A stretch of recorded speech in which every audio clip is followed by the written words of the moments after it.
Good late afternoon slash early evening, everybody. So ends the final publicly open Seahawks practice of training camp for 2023. To those of you who were able to go this year, I hope you had fun. And if you weren't able to go, I hope you at least learned a lot of really good information from the coverage of these training camp sessions. So, I'm going to go over some of the things that we learned from the assorted beat writers. And mostly, again, it is injury stuff. At this point, that means more than the stuff that actually happens on the field because we are so close to the season now. We want to know who's actually going to be available.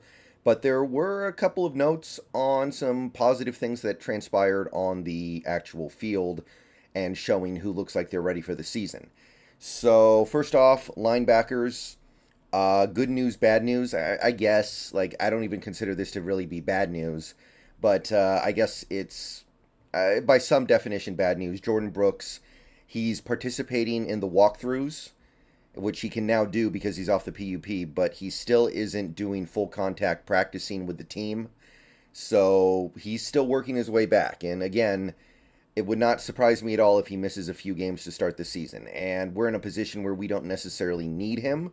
So I got no issue with that. I actually think that's probably a good idea. Let's see what we have with Bush first, like I said the other day. And once we see what Bush can do, we can reevaluate. But there's no need to rush Brooks back. So not yet fully practicing. He is partially practicing. John Rhattigan, however, was back from his elbow injury. Just kept him out for a little bit there. To me, Rhattigan didn't really look like he can cut it on defense, but this is important. He does have some value on special teams. So I know some people are going to say, well, it doesn't really matter if Rhattigan's back or not because he looks so bad, but he can still do special teams. I don't think he can play on defense, but don't discount a little bit of value from Rhattigan in that area because I don't even know if BBK can do that anymore, so he's out. And if you don't have V Jones, I keep forgetting if it's V Jones or Vi Jones. By the way, I switch back and forth. I think it's V Jones. If V Jones is injured starting going into the regular season, Rhattigan has to make the team for at least a couple of weeks there at the start. So that's good news. Rhattigan is back. Ken Walker is still working his way back as well. He is doing individual stuff. He is doing some drills. He's doing work that means he's progressing towards being able to go at 100%, but he still wasn't doing the team stuff. So probably not going to see K9 in this next preseason game against the Cowboys at this point. It's midweek now. We're a handful of days away from this preseason game, and K9 still isn't practicing fully. And this is his second year in the NFL. It's not like he's a rookie. He doesn't desperately need these reps. So we can hold him out for this second preseason game. Maybe get him a tiny bit of work in that last game. But realistically, at this point, as far as running backs go, he's a veteran, right? Running backs don't last but a few years anymore. So Walker's basically a veteran at this point, so he should be ready to go even if he doesn't get a ton of offseason reps. But he's making progress. Should be ready for week one, no problem. Jamal Adams still on the PUP. We anticipate he will come off that list any day now. But for the moment, not off the PUP list, cannot participate in anything yet. You can see him in the picture here. He is suited up, and he's very, very close according to all sources, but not quite there yet. So, good news is coming there. Darrell Taylor, I'm not so sure about. We haven't heard a lot of updates about Darrell Taylor ever since he got hurt. He got hurt over a week now ago, I think. And they've just kind of said he's still out. Doesn't seem like it's going to need surgery, so that's good. But in terms of a return to the field, not hearing a lot about Darrell Taylor and his status. So that might be a thing that bleeds into the first game or two, which would be unfortunate. This is a big year for Darrell Taylor, and he does have value to add on this team despite his limitations.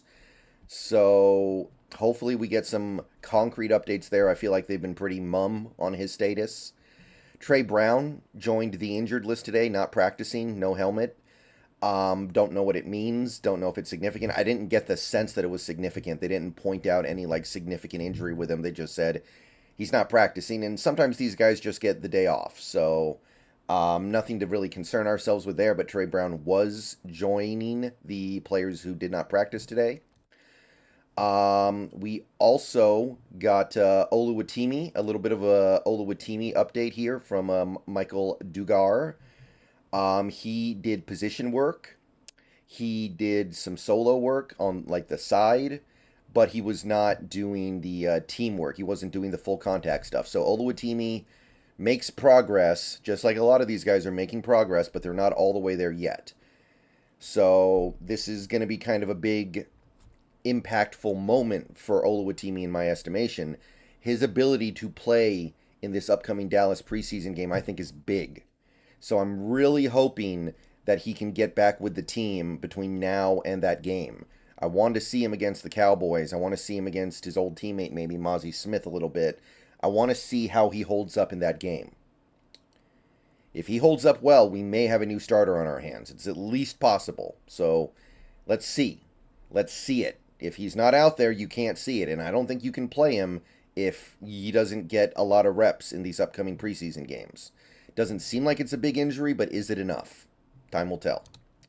Aesop Winston Jr. was also one of the players who sat out practice today, so the injury list is mostly populated with guys who have minor injuries, but it is getting pretty long. Now, Aesop Winston Jr. is a guy who I think won't make the team either way, but he will probably make the practice squad. He has a very good chance of making the practice squad, and you never know how that might pan out. If he's on the practice squad, he might get called up at some point. You never know. There were a couple injuries right at the end of practice today as well. They're both guys who probably aren't making the active roster either way, but it is tragic that they go down so late in a practice session, getting so close to these moments that are so hugely impactful for their ability to make a positive impression. Matt Landers had a hamstring injury, and we know about the hamstrings, man. The hamstrings, you just don't know until they're ready to go again. And it could be a couple days, couple weeks. You never know. So Matt Landers had a 55-yard touchdown in this session, by the way. So he was playing good from Drew Lock. And then he gets a hamstring injury. We'll have to wait and see.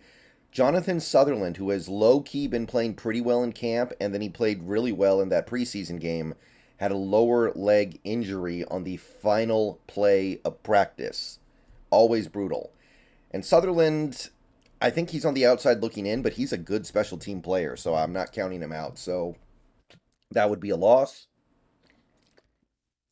Excuse me, guys. You guys have no idea how hot it is around here right now. Well, actually, a lot of you guys probably do.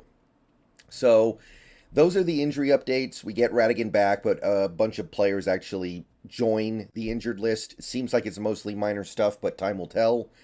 Now let's talk about some of the things that happened on the field real quick here.